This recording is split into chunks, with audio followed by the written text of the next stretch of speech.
Hey, Greg's gonna think this video is a good idea. How to fabricate the perfect missions trip. Step 1. Drive to Chicago.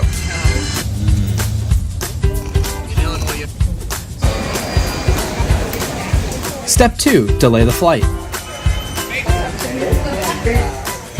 Flight almost canceled to Miami. No weapon formed against us will stand, not even maintenance.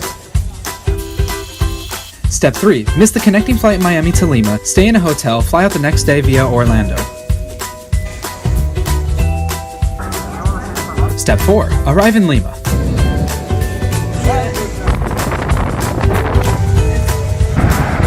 Step 5. Do God's work.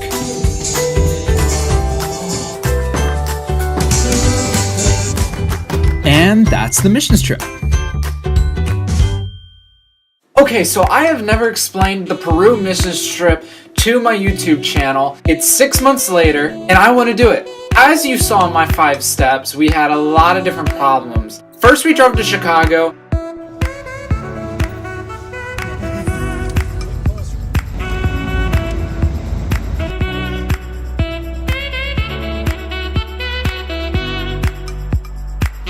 Yep, I will watch it. Chompy.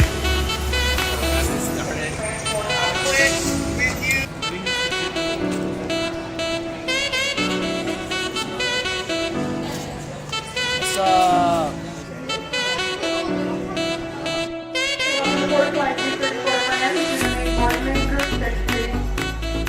Got on the flight, but the flight was delayed. I'm here with Jonathan. Yeah, boy. We had our flight almost canceled to Miami, but it sounds like we're going to Miami anyway.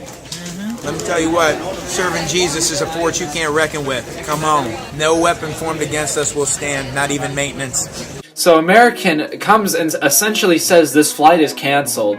15 minutes later, they're like, never mind, it's not canceled, but it's going to be a while. American Airlines pulls out a food and drink cart, like this huge, like fresh fruit, soda, and all these different foods, and it's just free for all the passengers to take, just because we were inconvenienced by a delay. So we boarded the flight to Miami, got to Miami, and we missed our connecting flight. So from the very beginning, we knew something wasn't right. American Airlines actually paid for our next 3 meals, up to like $35 a person.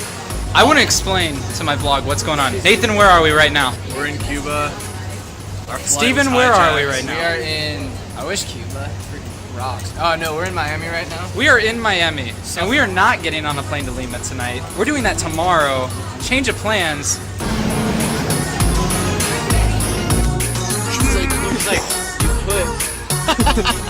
Stuck in Miami on a layover, and this is our crib. Yeah, and shut that off because I'm going to put my swimsuit on. Yeah.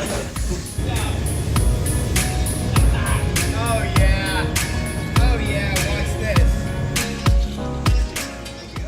It's 6:30. Early morning. Going to Orlando today on a flight in, what time does that take off? 10 a.m.? 10-ish. And then 7-hour layover, then to Lima on LATAM Airline.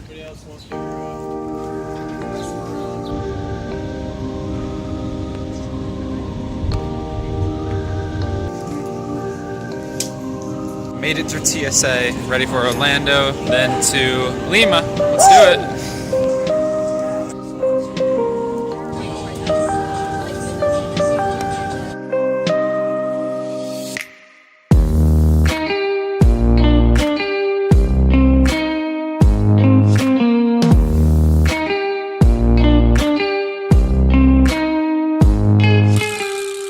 Favorite memory time, let's go. So we were in the Orlando airport. Jonathan was like, let's go explore the airport because we were trying to go find food because we were all hungry because we had just gotten up and we just got to the airport and we were like, we want food now. So we go exploring. We got on this tram, not knowing this tram was going to take us out of TSA check security. So we had to call Cameron, of course, and get all of our passports, boarding passes, all of our documents. And then we look at this massive line. This line would probably have taken us probably an hour to 45 minutes to get through if I had not broken my foot. we had gotten through. This lady, she's in the handicap lane. She's like, "Sir, how many people do you have with your family?" And like, "We got 7." And she escorts us over to the handicap lane. Thanks. I'm like, that saved us about 30 minutes of our time. It's like, great, now we can get back, have food, and never do this again.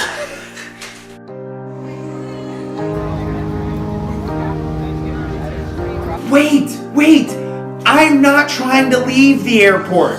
I just got off this tram.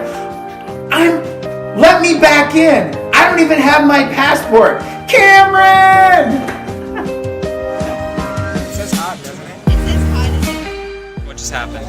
So these hooligans, everybody minus me, decided to leave the TSA area. They didn't decide to. They kind of got kicked off of a tram. Forced, coerced, pushed, you name it. So they call me. I pick up all their passports and tickets and stuff that they have to go through TSA. So there's like a half-hour line behind us. Because of this man, we just got to the front of it. This. Ryan's busted leg saved the day. We got in the handicap line. Exactly. And that's because all students are handicapped without Jesus. Dang, he's doing that. Oh man.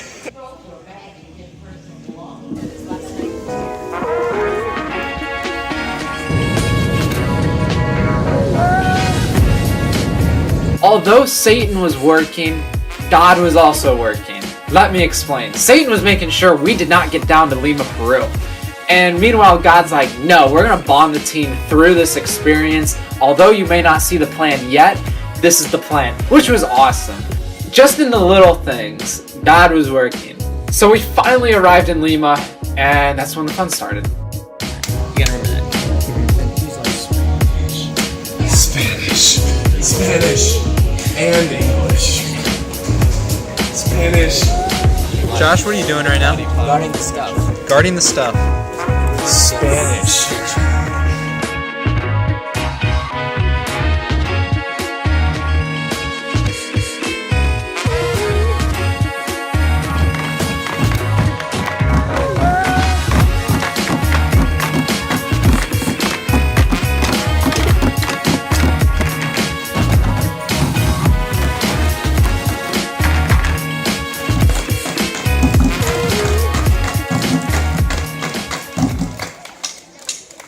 Actually, I've not taken a whole lot of video like I wanted to. I've been so busy on Sunday and today's Monday.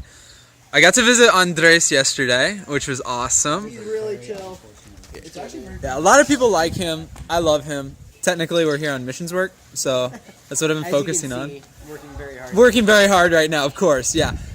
Once when I wish like I had a girlfriend, because like this would work out really well, but I'll be your girlfriend. that's a little weird. But you know, alright.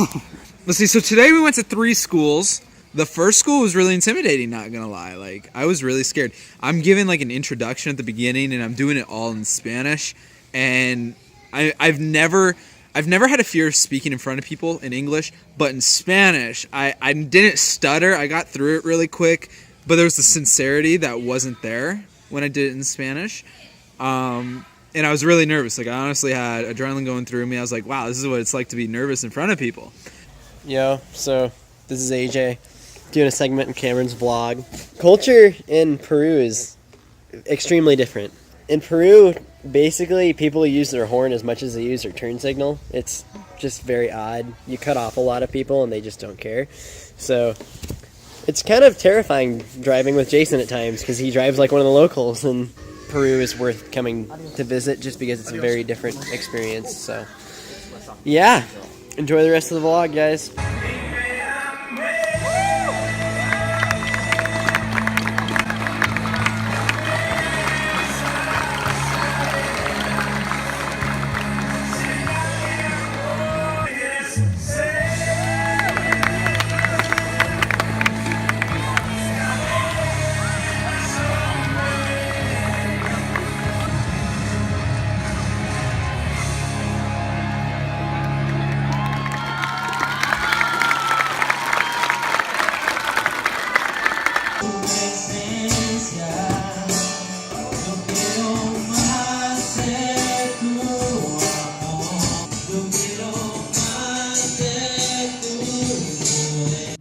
So I guess the big thing with the trip that really stuck out to me is there was no arguing. It was perfect unity. Something that only God gives. We had a blast serving together in Lima.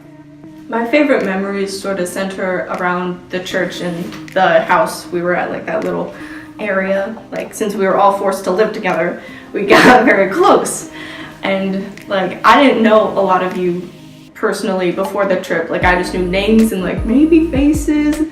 So being able to come out of that trip with people that like I would consider family, it's just really cool. And I think it had to do with like we were all together and like playing signs and murder and just spending so much time together and like having conversations by the Mammoth City, and just it's a great thing.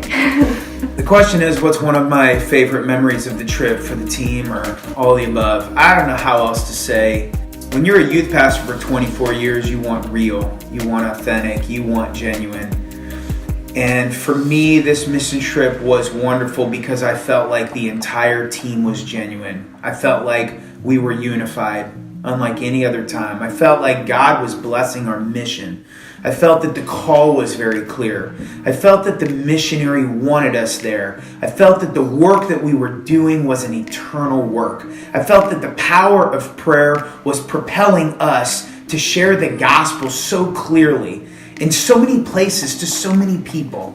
And so for me, it was all the people on the team, from the issues we had, to the waiting, to the sitting in the vehicles, to the family, to the painting, to the... I don't want to name one person because I feel like it would do the term team disjustice. On each corner of this plaza, we're going to pray. So we pray on the first corner, nothing weird. We're just standing there praying. Then we get to the second corner. The pastor, Jason, he says, God, I have not seen that light in that church right there turn on in a long time. Lord, turn the lights on in that church. Within 30 seconds of that, the light came on. It had been a very full week. And so I was just like, I'm just gonna walk around, like, I'll get into it, I'll pray a little bit. And then, like, stuff started happening, obviously. So it was like, whoa.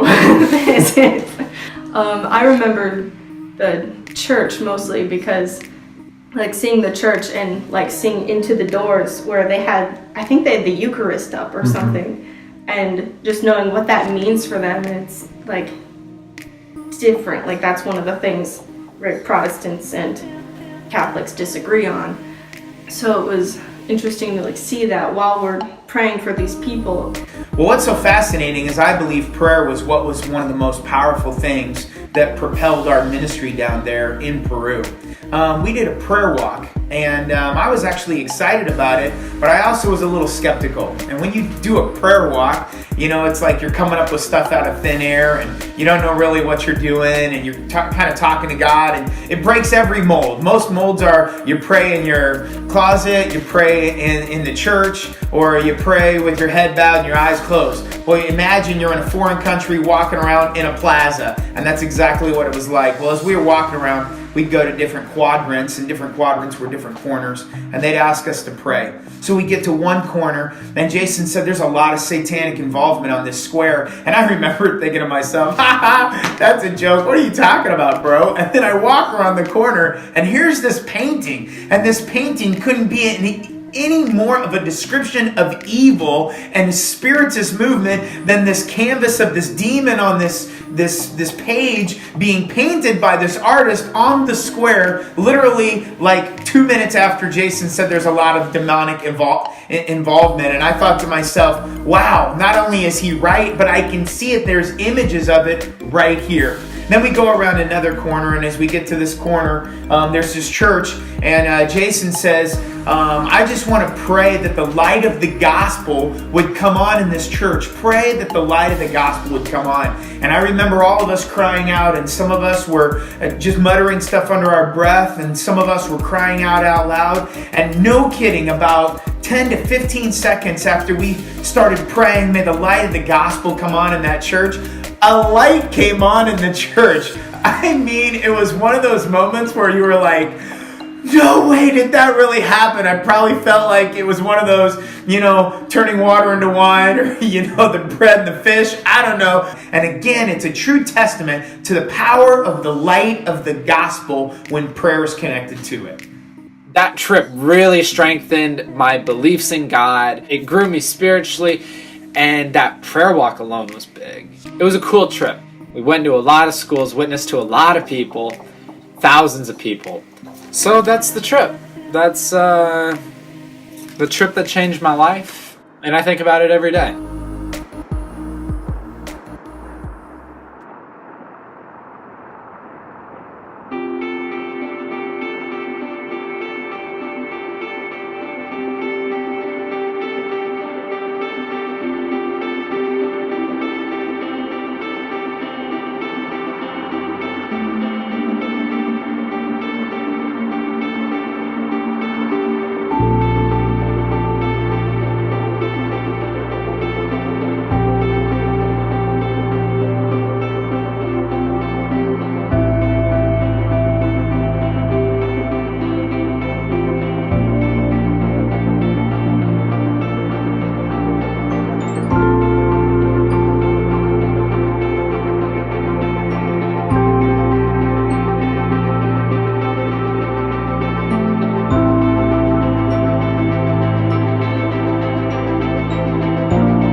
Hey, Laura, I just have one thing for you. Wax on, wax off, wax on, wax off. I don't know where that came from. Hey, Peyton. Dude, man. How could you let Josh go toe-to-toe with you like that? I mean, come on. Like, really?